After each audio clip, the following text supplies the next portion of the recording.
কখনো কখনো জীবন এমন এক জায়গায় এনে দাঁড় করায় যেখানে দাঁড়িয়ে কেউ কারণ নয়, আমরাও নিজের হয়ে উঠতে পারি না। ভিতরে জমে থাকা প্রশ্নগুলোর কোনো উত্তর থাকে না, আর চোখের পানিও যেন এক ধরনের লজ্জা হয়ে ওঠে। চুপ করে থাকতে হয়, অথচ মনে মনে ভাঙতে ভাঙতে একসময় টের পাওয়া যায় এই ভাঙা মানুষটার খোঁজ রাখে না আর কেউ। কখনো কখনো মনে হয় আমি কেবল একটা মুখোশ পরে বেঁচে আছি, হাসি দেই, কথা বলি, কিন্তু ভেতরে চুপচাপ কোথাও একটা কান্না জমে আছে।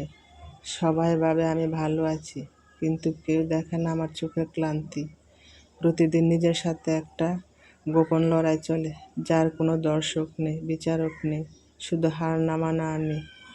জীবনের দিকে তাকালে মনে হয় আমি যেন কেবল হেরে যাওয়া স্ট্রাগলের একজন লেখক। সব কিছু রেখে একা কোথাও হারিয়ে যেতে ইচ্ছে করে, যেখানে কোনো প্রশ্ন নেই, নেই কোনো জবাবের দায়। নিজেকে মাঝে মাঝে চিনতে পারি না, চোখে আর সেই আগের উজ্জ্বলতা নেই। হৃদয়ের ভেতর কেমন একটা ভার, যেন কিছু হারিয়ে গেছে চিরতরে। চুপচাপ থাকি, অথচ ভেতরে চলছে যুদ্ধ। মনে হয় এই আমি আসল আমি না, কেউ যেন আমায় নীরবে পাল্টে দিয়েছে। হয়তো সময়ের সাথে সাথে বদলে গেছি আমি, কিংবা ভাঙতে ভাঙতে তৈরি হয়েছি নতুন আমি, অজানা, তবু এটাই আমি। সুপ্রিয় দর্শক, আসসালামু আলাইকুম। আপনারা সবাই কেমন আছেন? নিশ্চয়ই ভালো আছেন। যে যেখানে আছেন সুস্থ আছেন, নিরাপদে আছেন। আলহামদুলিল্লাহ, আমরাও পরিবারের সবাই বেশ ভালো আছি। তাই প্রতিদিনের মতো চলে আসলাম আপনাদের মাঝে আর একটা নতুন ভিডিও নিয়ে।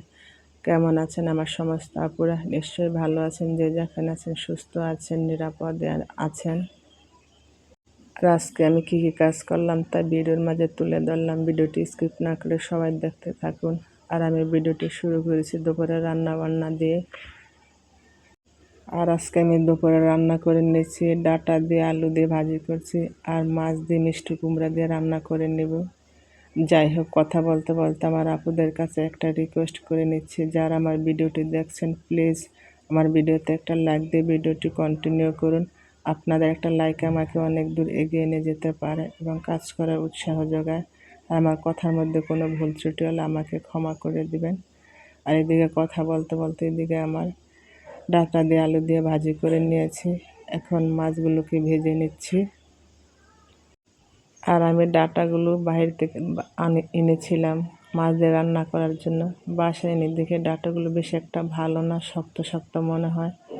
তাই মাছ দিয়ে রান্না করলাম না, কারণ মাছ দিয়ে রান্না করলে কেউ খাবে না। তাই ডাঁটাগুলোকে ভাজি করে নিয়েছি, আর মাছ দিয়ে মিষ্টি কুমড়া দিয়ে রান্না করে নিচ্ছি।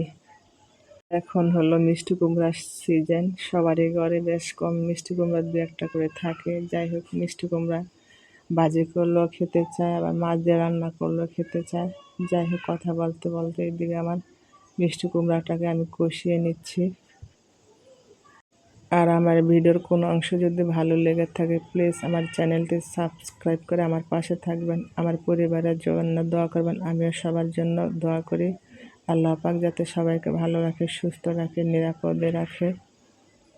আর ভিডিওটি ভালো লাগলে লাইক করবেন, কমেন্ট করবেন, শেয়ার করবেন। যাই হোক, কথা বলতে বলতে এদিকে আমার মিষ্টি কুমড়া কষানো হয়ে গেছে। এখন ঝোল দিয়ে দিছি, ঝোল দিয়ে এখন মাছগুলোকে দিয়ে এখন কতক্ষণ ঢেকে রান্না করে নেব। আর সবাইকে একটা কথা বলি, এই দুনিয়াতে কখনো মানুষকে খুশি করার জন্য কোনো কাজ করবেন না, কারণ মানুষকে খুশি করতে পারবেন না। আপনি মানুষকে যতক্ষণ দিতে পারবেন ততক্ষণই ভালো, আর যতক্ষণ না দিতে পারবেন ততক্ষণ আপনি ভালো না। কাজেই আপনি আল্লাহকে খুশি করার চেষ্টা করুন, কারণ আল্লাহকে সহজেই খুশি করা যায়। আর আল্লাহ খুশি করলে নিজে ভালো থাকবেন। যাই হোক, কথা বলতে বলতে এদিকে আমি বাসায় রুটি বানানোর জন্য বনগুলোকে অফ ক্যামেরা রেডি করে নিয়েছি। এখন চুলার মধ্যে 25 মিনিট রেখে এখন বনগুলোকে বানিয়ে নিচ্ছি। আর আমি বনগুলোর উপরে কোনো কালার হওয়ার জন্য ডিমের কুসুম ব্রাশ করে নিয়ে আমি সাদা সাদা বানিয়েছি। এতে আমার বনগুলি খুব সুন্দর হয়েছে। যাই হোক, আজকে এই পর্যন্ত। আল্লাহ হাফেজ, আসসালামু আলাইকুম।